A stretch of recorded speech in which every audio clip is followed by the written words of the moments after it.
Que a graça e a paz de nosso Senhor e Salvador Jesus Cristo, meus irmãos, estejam com vocês. Esta é minha oração. Sempre tenho orado pela vida da igreja e nós devemos orar uns pelos outros, interceder uns pelos outros, continuar nessa batalha. Nessa bênção que Deus nos deu de sermos sacerdotes para a glória do seu santo nome. Estamos vivendo tempos difíceis, mas é nessas dificuldades, problemas, angústias, dores, que o Senhor está conosco. O Senhor cuida de cada um de nós. Então, queridos e amados irmãos, eu quero trazer uma palavra de Deus para vocês. Digo de Deus porque pretendo expor a Bíblia. É a palavra do Senhor que fala aos nossos corações e nos transforma. E antes da pandemia, nós tínhamos parado uma exposição que estávamos fazendo sobre as dificuldades da vida em que nós temos. E tínhamos por título, Quando as dificuldades aparecem. Eu quero retomar exatamente onde nós paramos e eu quero trazer no texto que fala da vida de nosso Senhor e Salvador Jesus Cristo.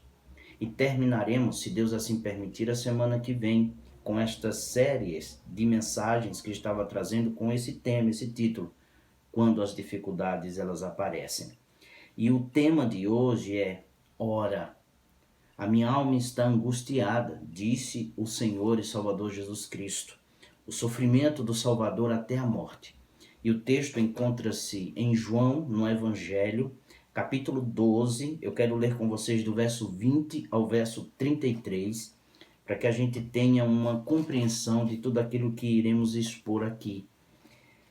E o verso 20 do capítulo 12 do Evangelho de João diz assim: Ora, entre os que foram para adorar durante a festa, havia alguns gregos. Estes se dirigiram a Filipe, que era de Betsaida, da Galileia, e lhe pediram, Senhor, queremos ver Jesus. Filipe foi dizê-lo a André, e André e Filipe o comunicaram a Jesus. Então Jesus se dirigiu a eles, dizendo, é chegada a hora de ser glorificado o Filho do Homem. Em verdade lhes digo, se o grão de trigo caindo na terra não morrer, fica ele só. Mas se morrer, produz muito fruto. Quem ama a sua vida, perde-a. Mas aquele que odeia a sua vida neste mundo, irá preservá-la para a vida eterna. Se alguém me serve, siga-me, e onde eu estou, ali estará também o meu servo. E se alguém me servir, meu Pai o honrará. Verso 27. Agora minha alma está angustiada. O que direi? Pai, salva-me desta hora? Não, pois foi precisamente com este propósito que eu vim para esta hora. Pai, glorifica o teu nome. Então veio uma voz do céu. Eu já o glorifiquei e ainda o glorificarei. Verso 29. A multidão que ali estava e que ouviu aquela voz dizia ter havido um trovão. Outros diziam, foi um anjo que lhe falou. Então Jesus explicou, não foi por minha causa que veio esta voz, e sim por causa de vocês. Chegou o momento de este mundo ser julgado, e agora o seu príncipe será expulso. E eu, quando for levantado da terra, atrairei todos a mim, tanto judeus quanto gregos. Verso 33, para terminarmos a leitura. Ele dizia isto significando com que tipo de morte estava para morrer. Vamos ter uma palavra de oração. Senhor, Deus e Pai, ajuda-nos na compreensão da Tua palavra. Transforma-nos para a glória do Teu nome, que a gente aprenda com o vosso Filho Jesus, para a glória dEle. É assim que oramos, no nome dEle. Amém. Agora a minha alma está angustiada. Meus irmãos, faltavam 4 ou 5 dias para a ceia do Senhor. O mesmo dia da entrada triunfal do Salvador em Jerusalém. E Jesus, sim, o próprio Cristo, o Deus bendito que se fez homem, estava em aflição. Problemas de verdade. Nós sabemos disso porque o nosso Senhor Jesus Cristo disse em voz alta, tanto para Filipe e André, quanto para os discípulos que estavam ali. Ele disse, agora minha alma está angustiada, no verso 27. Por que o Senhor disse agora? Por que ele diz agora, naquele momento? Meus irmãos, todos os tempos do ministério terreno de nosso Senhor e Salvador Jesus Cristo, ele poderia ter dito que sua alma estava verdadeiramente angustiada, mas por que precisamente naquele momento? O texto de João, no capítulo 12, começa dizendo que era 6 dias antes da Páscoa, o capítulo 12, em que lemos o texto. Jesus estava em Betânia, estava longe de Jerusalém, estava entre os seus amigos Maria, Marta e o irmão delas, Lázaro. Pois bem, no dia seguinte desse fato, dessa fala, Jesus entra na cidade de Jerusalém, especialmente com pessoas que estavam ovacionando Jesus como Messias. Jesus entra na cidade de Jerusalém montado em um jumentinho. E o pessoal gritava: Hosana, bendito que vem em nome do Senhor, o rei de Israel. Capítulo 12, verso 13 desse texto que lemos. Todo mundo naquele momento queria seguir Jesus, inclusive alguns gentios gregos que haviam vindo conhecer Jesus, queriam estar com ele, viver com ele, seguir, adorar Jesus. No entanto, o Salvador estava em dificuldades. Ele diz: agora a minha alma está angustiada. Mas ele estava sendo ali, um dia depois, ovacionado. E ele sabia disso. Queria ser entre a multidão louvado e glorificado como o rei, o Senhor, o rei de Israel, o rei da igreja, o Senhor do universo. A questão é, por que ele está dizendo isso agora? Porque o verso 27 diz: agora a minha alma está angustiada. Pessoas indo adorá-lo, o Senhor poderia ter dito isso em muitos momentos de sua vida. Antes mesmo do Senhor nascer, ele teve dificuldades. E quando ele nasceu, também existiram dificuldades com Herodes querendo matá-lo. O Senhor estava no deserto e jejuou 40 dias e 40 noites e foi atacado pelo diabo. O Senhor depois começou a pregar o evangelho e se levantaram contra ele os religiosos. Se levantaram contra ele as autoridades de maneira furiosa, mas ele não disse: a minha alma está angustiada, em nenhum desses momentos. Antes, queridos, do texto em que nós estamos, ele estava chorando por Lázaro, que havia morrido. Jesus parecia estar em dificuldades, mas ele não disse: a minha alma está angustiada. No entanto, esse foi o momento nos evangelhos em que Jesus abriu o coração, no verso 27. E ele chega e diz: a minha alma está angustiada. Por que ele disse agora? A razão é muito simples, meus irmãos. Nenhuma dessas provações que ele teve anteriormente, que ele enfrentou até aqui, nesse texto, chegava perto do horror da cruz. Chegava perto daquela morte horrenda que o Salvador e Senhor, o Deus do universo, iria passar por causa de nossos pecados. E ele seria assim abandonado pelo Pai. Por isso que ele grita na cruz: Deus meu, por que me abandonaste? Isso para ele era angustiante. Então, antes de dizer que sua alma estava angustiada, ele havia dito no verso 24 e 25 a morte, ou o tipo de morte que seria. Ele diz: em verdade lhes digo, se o grão de trigo caindo na terra não morrer, fica ele só, mas se morrer, produz muito fruto. Quem ama a sua vida, perde-a, mas aquele que odeia a sua vida neste mundo irá preservá-la para a vida eterna. Jesus pensava na sua morte, pensava no seu sepultamento e na sua ressurreição. Ele era o grão de trigo que cairia no chão, que morreria, como ele mesmo veio à terra, morreu. Mas antes de tudo isso, ele estava aqui angustiado, porque ia passar por tudo isso, por essa dificuldade, por esse problema. Ele iria ser abandonado por Deus na cruz, o Pai. Antes de ressurgir novamente, dentre os mortos e trazer o fruto da vida eterna. Ele iria passar por esta dificuldade, este problema. Jesus podia ver o que estava diante dele. O Senhor sabia o momento que se aproximava era o maior momento de sofrimento em sua vida. Ele iria enfrentar, como já disse, o abandono de Deus o Pai. Mas ele não pensou somente em si mesmo, queridos. Ele não estava com essa angústia aqui somente pensando em si mesmo, mas pensando nos seus discípulos e nos sofrimentos que depois os seus discípulos iriam passar. É tanto que no capítulo 17 existe a oração sacerdotal, em que ele ora em favor da igreja. Esse momento que Jesus estava era o dia escuro da sua alma. Como disse o salmista, no Salmo 88:3, pois a minha alma está farta de males, e a minha vida já-se à beira da morte. Algumas perguntas nós devemos fazer à luz do texto. Logo que Jesus disse isso, que a alma dele estava angustiada, dando voz a essa sua alma, ele perguntou a mesma coisa que nós teríamos perguntado. Ele perguntou em voz alta para os seus discípulos escutarem. Ele disse: o que direi? No mesmo verso 27. Ele disse: a minha alma está angustiada. Ele disse: o que direi?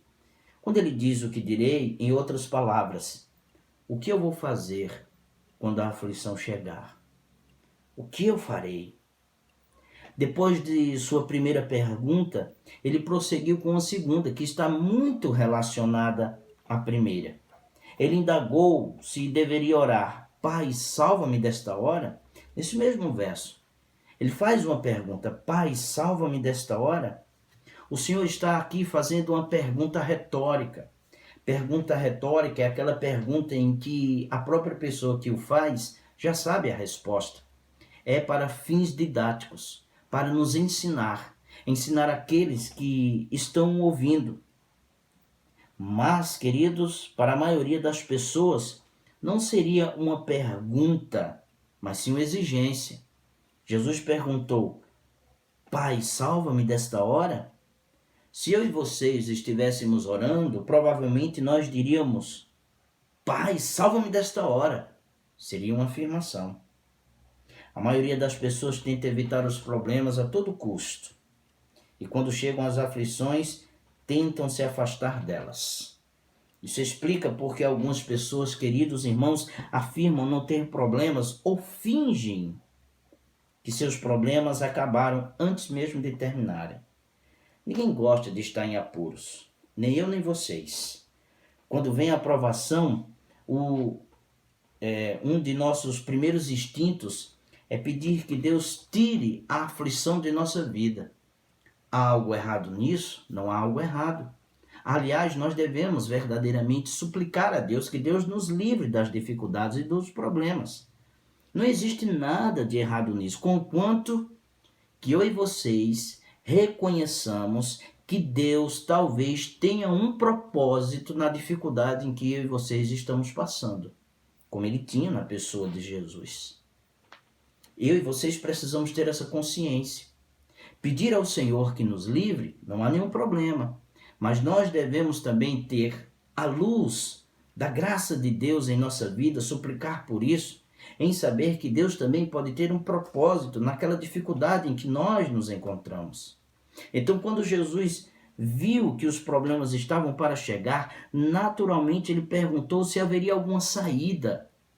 Será que há alguma saída de eu passar na cruz sem que o Senhor me abandone? Queridos, e também ele não parou de pensar sobre isso em todo momento. Se haveria alguma forma de sofrer na cruz e perder a sua comunhão com Deus sem ser abandonado pelo Pai. Isto era a maior dor para ele. Se a gente voltar um pouco no capítulo 13, ou melhor dizendo, mais adiante, capítulo 13, verso 21, a última ceia, ele diz essa mesma coisa.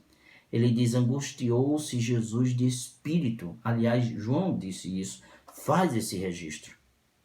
Meus irmãos, entenda que Jesus estava angustiado. E realmente, ele estava angustiado. Jesus entende realmente e compreende o significado de tribulação, dificuldades. Eu não me refiro do tipo daquela dificuldade em que eu e vocês realizamos algo e por consequência nós temos a tribulação. Quando nós fazemos coisas erradas, as dificuldades chegam para nós. Eu estou falando do tipo daquele que faz tudo certo e vem coisas erradas, e vem dificuldades, porque o Senhor Jesus estava fazendo a vontade de Deus aqui, realizando a vontade do Senhor, mas as dificuldades estavam ali, tomando conta de sua vida. Você já teve esse tipo de aflição, de angústia? Você já sentiu que seu mundo desmoronou? Você já sentiu que algo terrível está prestes a acontecer e que você, queridos, não tinha como evitá-lo? Nem eu, nem vocês. Você já sentiu-se como se não houvesse saída, nem lugar para onde correr? O Senhor Jesus sentiu isso mais de uma vez. Se entendermos a encarnação de Cristo, nós iremos saber que na encarnação do Senhor, o Deus eterno, começa ali a sua aflição. A Bíblia afirma que nos dias da sua carne, Jesus ofereceu com forte clamor e lágrimas, orações e súplicas a quem o podia livrar da morte. O escritor aos Hebreus, capítulo 5, verso 7. Isto nos ensina que quando vamos até Jesus com nossas dificuldades, com nossos problemas, com nossas angústias, nós não chegamos a alguém que não nos entende. Jesus compreende as nossas dificuldades. Jesus sabe as tribulações que estamos passando. Alguém que entende completamente aquilo que estamos vivendo. Jesus faz muito mais do que compadecer de nós. Ele tem empatia, ele compreende emocionalmente aquilo que estamos passando. Por isso que ele pode nos ajudar, porque ele também passou pelas dificuldades que nós passamos. Por isso que novamente eu cito o escritor aos Hebreus, quando ele diz no capítulo 2, verso 18, pois naquilo que ele mesmo sofreu, tendo sido tentado, é poderoso para socorrer os que são tentados. Ele fez uma pergunta. Nós vimos no verso 27. O que direi? Pai, salva-me desta hora? Depois ele responde a essa pergunta retórica. Pois bem, o que Jesus fez quando ele estava em aflição? Essa pergunta que eu e vocês devemos fazer ao texto. Como ele respondeu à sua pergunta retórica? Em vez, queridos, de tentar se livrar da aflição, Jesus abraçou o chamado da cruz. Ele abraçou o chamado onde ele iria achar angústia. Ele disse, agora minha alma está angustiada, o que direi? Pai, salva-me desta hora? Ele diz, não, no mesmo verso 27. Pois foi precisamente com este propósito que eu vim para esta hora. Foi o próprio Cristo que disse isso. Eu vim para esta hora, eu vim para sofrer, eu vim para carregar os pecados de todos aqueles que ofenderam o Pai eterno, o Deus bendito. E ali ele iria se separar do Senhor e perder a sua comunhão com Deus, mas foi para esse propósito que ele veio. Ele disse não. Foi precisamente para essa hora que eu vim. Jesus abraçou a cruz, Jesus abraçou a dificuldade. Jesus respondeu sua própria pergunta com um gigantesco não. Ele recusou-se a pedir que o livrasse daquela hora escura, daquela cruz sangrenta. Ele recusou pedir a Deus que livrasse ele disso. Em vez disso, ele declarou sua determinação, uma determinação inabalável de fazer o que fosse exigido para a salvação do povo de Deus. Em vez de recuar sobre forte tentação, ele decidiu seguir em frente até a crucificação. Isto, queridos, significa que qualquer dificuldade que Jesus enfrentou até esse ponto, isso só foi o começo. Essa angústia, Às vezes, nossas vidas também é assim.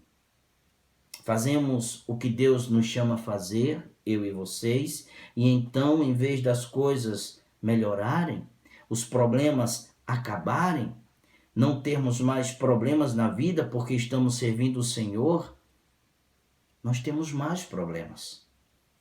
Quanto mais servimos, mais nós temos que sacrificar a nossa vida. Foi assim com o Senhor Jesus também. O sofrimento veio, e então veio de novo. Poucos e curtos dias depois de Jesus dizer que sua alma estava aflita, ele foi traído com um beijo à meia-noite. Ele foi apreendido injustamente e acusado falsamente.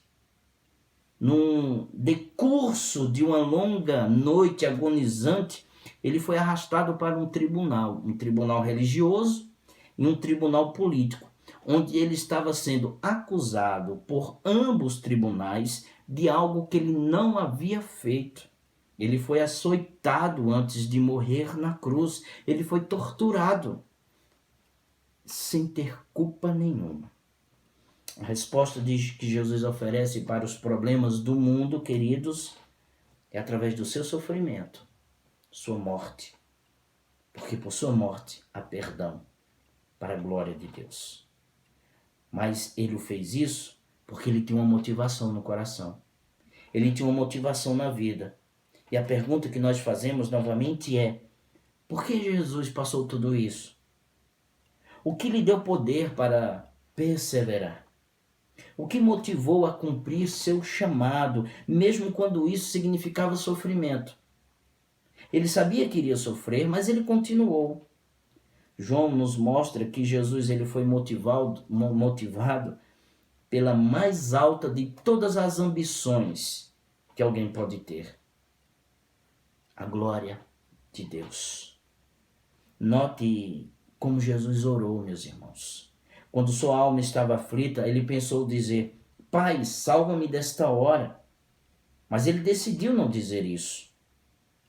Em vez disso, ele disse: Pai, glorifica o teu nome. Está no verso 28. Veja como começa: Pai, glorifica o teu nome. Aqui encontra-se a motivação do Senhor para ir até a cruz. O sofrimento e a aflição que ele estava na alma, ele prosseguiu, mas ele o fez para a glória de Deus o Pai. Aqui está a motivação, uma obediência àquilo que Deus havia dito em sua palavra. Então, quando Jesus orou desse jeito, ele estava se entregando aos planos e propósitos de Deus o Pai. Ele olhava para o céu dizendo: seja feita a tua vontade. Que na verdade, em outras palavras, ele estava dizendo o seguinte: venha os problemas, venha as dificuldades, venha a aflição, que toda essa aflição, que toda essa agonia, que toda essa angústia seja para a glória de Deus o Pai. Jesus sabia disso porque poucos versículos depois ele profetizou que seria levado à cruz e levantado na cruz, verso 32 e 33, que diz assim: e eu, quando for levantado da terra, atrairei todos a mim. E ele dizia isto significando com que tipo de morte estava para morrer, era na cruz. Jesus estava disposto a suportar a execução por crucificação, porque sua vida era para a glória maior de Deus, o Pai. Ele não buscou seu próprio prazer. Seu propósito final era glorificar Deus, o Pai. Foi exatamente o que o Salvador fez. Glorificou a Deus. E assim, queridos, de modo terrível e maravilhoso, as suas orações foram respondidas. O Pai foi glorificado. Porque o verso 28 diz: Pai, glorifica o teu nome. Então veio uma voz do céu: eu já o glorifiquei e ainda o glorificarei. Aqui está a resposta das orações do Senhor. Por meio do sofrimento, da morte, o único Filho de Deus, o Pai, glorificou o seu nome conforme ele prometera. Jesus não foi melhor dizendo, Jesus não se livrou dos problemas, mas ele atravessou os problemas conforme ele tinha um propósito no coração de glorificar a Deus. Mesmo a cruz foi para a glória de Deus. Como resultado do que Jesus sofreu na cruz e depois obteve através daquele túmulo vazio no terceiro dia, ressuscitando dentre os mortos, o meu coração e o seu coração foram totalmente transformados. Nossa culpa foi perdoada, nossos pecados foram cobertos e foram lavados. Nossas vidas possuem agora um novo propósito no reino de Deus. Eu e vocês. Nosso lugar no novo céu e na nova terra está garantido, porque Jesus decidiu glorificar a Deus. O que você vai fazer quando as aflições vierem? Quando vierem ao mundo e a você? Mais cedo ou mais tarde, você se encontrará dizendo o que Jesus disse. Agora minha alma está angustiada. A questão é, o que você vai dizer em seguida? O que você pedirá que Deus faça quando a aflição chegar? Nosso Salvador nos ensina a dizer: Pai, salva-me desta hora. Não é isso. Pai, salva-me desta hora. Mas Jesus nos ensina: glorifica o teu nome. Então, o convite da palavra de Deus é: quando as tribulações, dificuldades e problemas chegarem, comece a orar ao Senhor. Senhor, qual o propósito de tudo isso em meio a essa dificuldade? Que seja, Senhor, para a glória do teu nome. Se dificuldades chegam para nós e elas chegam para glorificar a Deus, que Deus nos dê graça para suportarmos tudo isso. Então, que a palavra de Deus esteja no coração de vocês e que o Senhor possa transformar as nossas vidas e que diante da dificuldade a gente possa aprender e dizer: Senhor, glorifica teu nome em tudo isso que eu estou passando. Se isso é para a glória do Senhor, eu serei feliz e você será feliz. Que Deus possa abençoá-los em nome de Jesus.